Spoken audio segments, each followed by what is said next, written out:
Highlights from this year's IFA Tech Show ran from a new TV standard to a gaming chair with one of the best product names we've heard in a while. Here are the products we thought were the most impactful, or at least the most interesting. Samsung had its 8K Q900 television on display at its booth, backed by the promise that it will hit retail by October this year. We don't have pricing information yet, but you can expect this 85-inch monster to hit the high 4 digits at least. Regardless of the price, the Q900 will be one of the first major TVs to bring 8K viewing to consumers. There might not be enough content to justify 8K screens yet, but we said the same thing about 4K when it debuted. Odds are good that even if they won't see any visual benefit, consumers will assume bigger is better and help propel 8K to the new normal in TV resolution. Google updated its Wear OS watch software in time for the show this year, which brought out a trio of Wear OS smartwatches from Skagen, Diesel, and Casio. While this feels like Google trying to get ahead of a new Apple Watch, Wear OS also brings some useful new features like heart rate monitoring, an easy-to-navigate notification system, and better integration with Google Assistant. The YogaBook C930 isn't Lenovo's first laptop with 2 screens, but it is the first where one of the screens uses e-ink display tech rather than an LCD. E-ink gives this YogaBook a virtual keyboard with a more tactile feel. The YogaBook C930 hits stores in the US this October with a starting price of $999. The Netgear Orbi Voice helps consolidate the various pieces of hardware around your home by joining an Alexa speaker with a mesh Wi-Fi extender. You can buy it as a standalone product for $300 if you already own a Netgear Orbi mesh router, or as a kit with the Orbi router for $430. The kit goes on sale this September, and you can buy the Orbi Voice by itself later this fall. Finally, we're not sure this one will be a real product or if it merely exists to capture headlines, but on the strength of its name alone, we have to include the Acer Predator Thronos PC Gaming Pod. The recliner can go back to 140 degrees, and a motorized support system will blast 3 27-inch monitors worth of gaming action directly into your eyeballs. Assuming this thing exists, how much will it cost? Everything. And that's everything we saw here in Berlin at IFA 2018.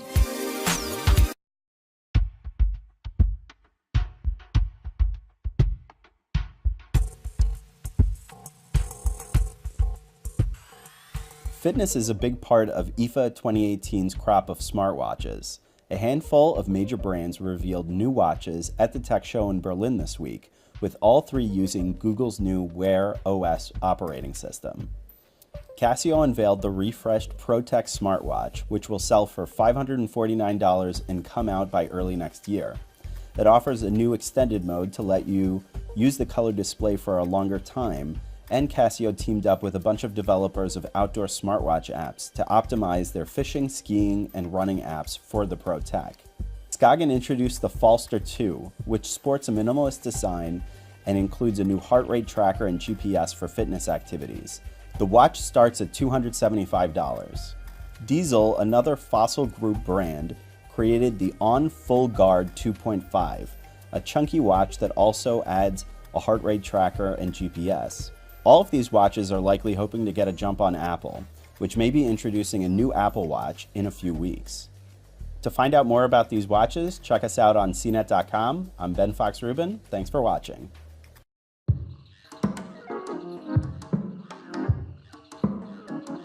Hey CNET, what's happening? I'm here at the Philips Hue booth at IFA 2018 in Berlin, Germany, checking out all the new products that Philips announced this summer. We've got new lights for your TV room, lights for your outdoor area. We're going to take a look at all of them. First up, the Philips Hue Adore Smart Mirror. It's really just a plain old dumb mirror with a ring of Hue light around the rim. You can change between multiple white light tones to mimic the changing light of the day, or to see how your makeup might look in different environments.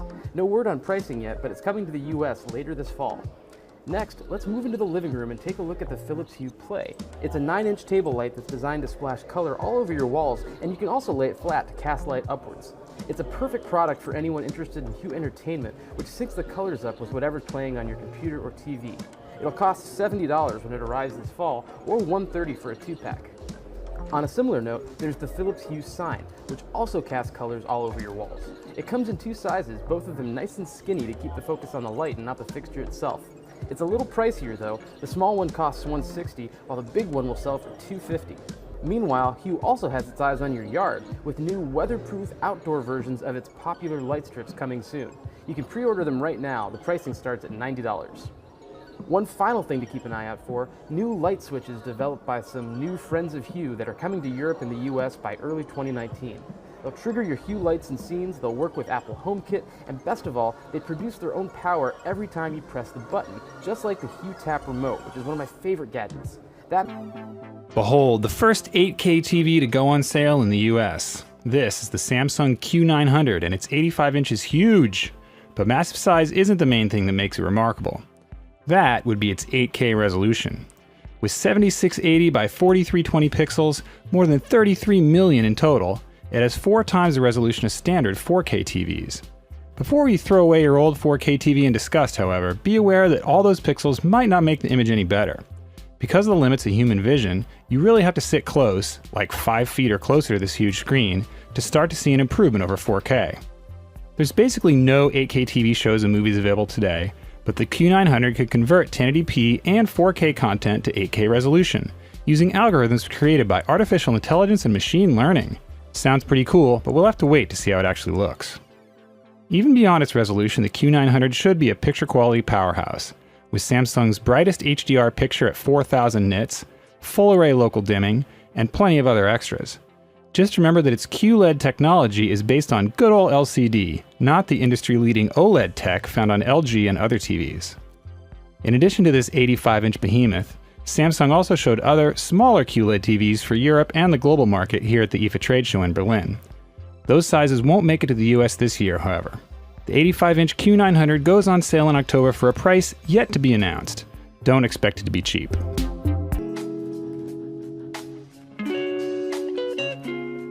Think analog photography is dead? Think again. Polaroid just updated its instant film camera for 2018, introducing the One Step Plus, the successor to last year's One Step 2.